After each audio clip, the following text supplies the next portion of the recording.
concepts we grew up on. Other than the music entity and the personalities, basically the neighborhood.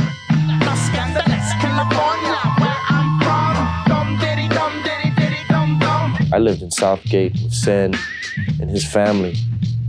I moved around a lot, so, but Southgate is where I ended up.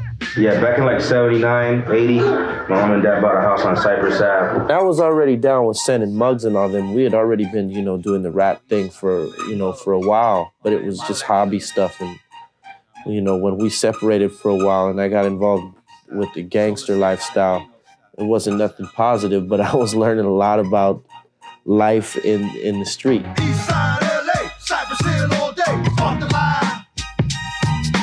Eastside LA, Cypress Hill all day. If somebody would have told us at that time, yeah, man, all of you cats in this room one day are gonna become major, hip-hop artists,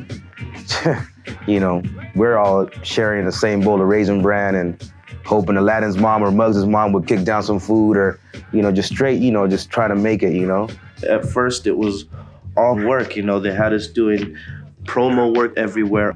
A van, me, Be Real, Sen Dog, and the roadie and the road manager all in a little minivan following Naughty by Nature around. I would say the first record, it was like the first 6 months of its release.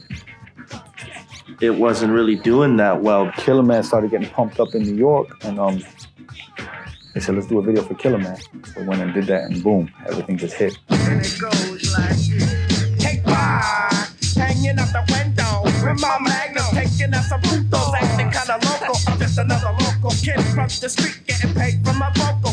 People just wanted us. We were in demand. Then we get our own bus.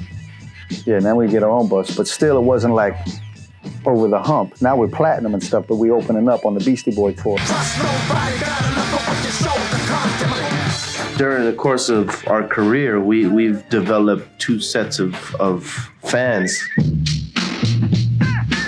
One is obviously the hip-hop and rap audience, which is our foundation. And the other is the more alternative crowd. To us, music's just music. It's in the air, it's for everything. And hip-hop is all kinds of music. So us growing up as kids, man, we listened to rock and rap and had all that in our influences. I know he did and I did. We never shied away from our rock and roll influences or even jamming with Eddie Vedder or playing with Sonic Youth or anybody, These were people that we've been listening to for years. Since we had like a broad range of what we like to hear musically, I think that carried over into music, Listening to rock and roll and rap, growing up as a kid and having both of them, one on each side of my head, that was a natural thing for us to come like that. It's hard to give somebody props for when they do good. It's easier to blast them.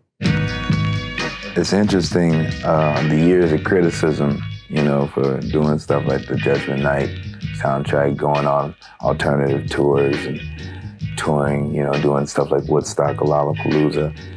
It's just a trip because it was before its time. We got pointed out what are they doing? Why are they doing this? But it was some natural stuff for us because I love both musics. It's no problem. When Run DMC did their first record, a lot of it was all live rock guitars, but people loved them. They were the kings of rock. Not the kings of hip hop, kings of rock. We always knew we wanted to do this, but it was the time ain't right. So we had it in our back pocket. We said, let's save it for later. And we just sat back because timing's a very important thing in the music game. Now, 10 years later, all those moves are cool, We opened a lot of doors for a lot of people. We didn't make it happen for them, but we opened doors to bring that rock rap stuff, the fusion together.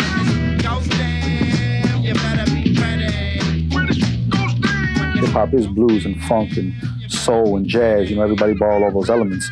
So for us to tap in and bring musicians, it's just a natural progression as a group. We've always had a chemistry, all of us, when we work together, whether it's on stage or in the studio. So we all just bounce ideas off of each other, We love our music. We love doing that, first of all. That's our way to escape. That's our vacation, is us to make music, you know what I mean? When we start recording, it's all about the work ethic. So we would put our egos aside and say, hey, look, we got to do this again. And if Muggs is going to tell me that the thing I just did is whack, do it over, that's what I got to do because I know he's you know, his name is going on it too.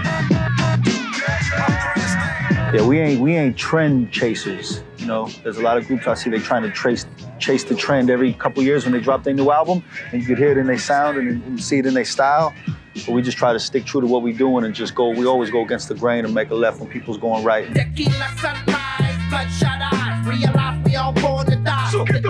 Once you touch the top of that, you know, the Billboard charts and all that, man, you want to do it again. You want to show that you have the talent.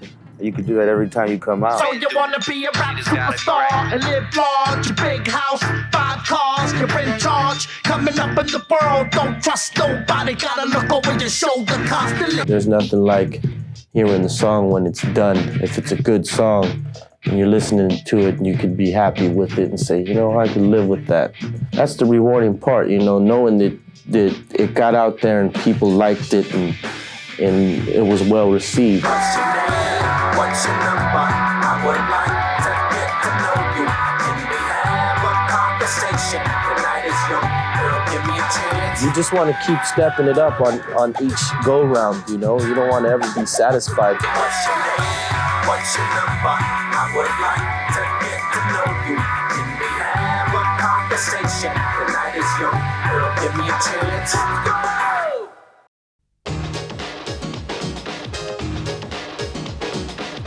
This is the Music Factory.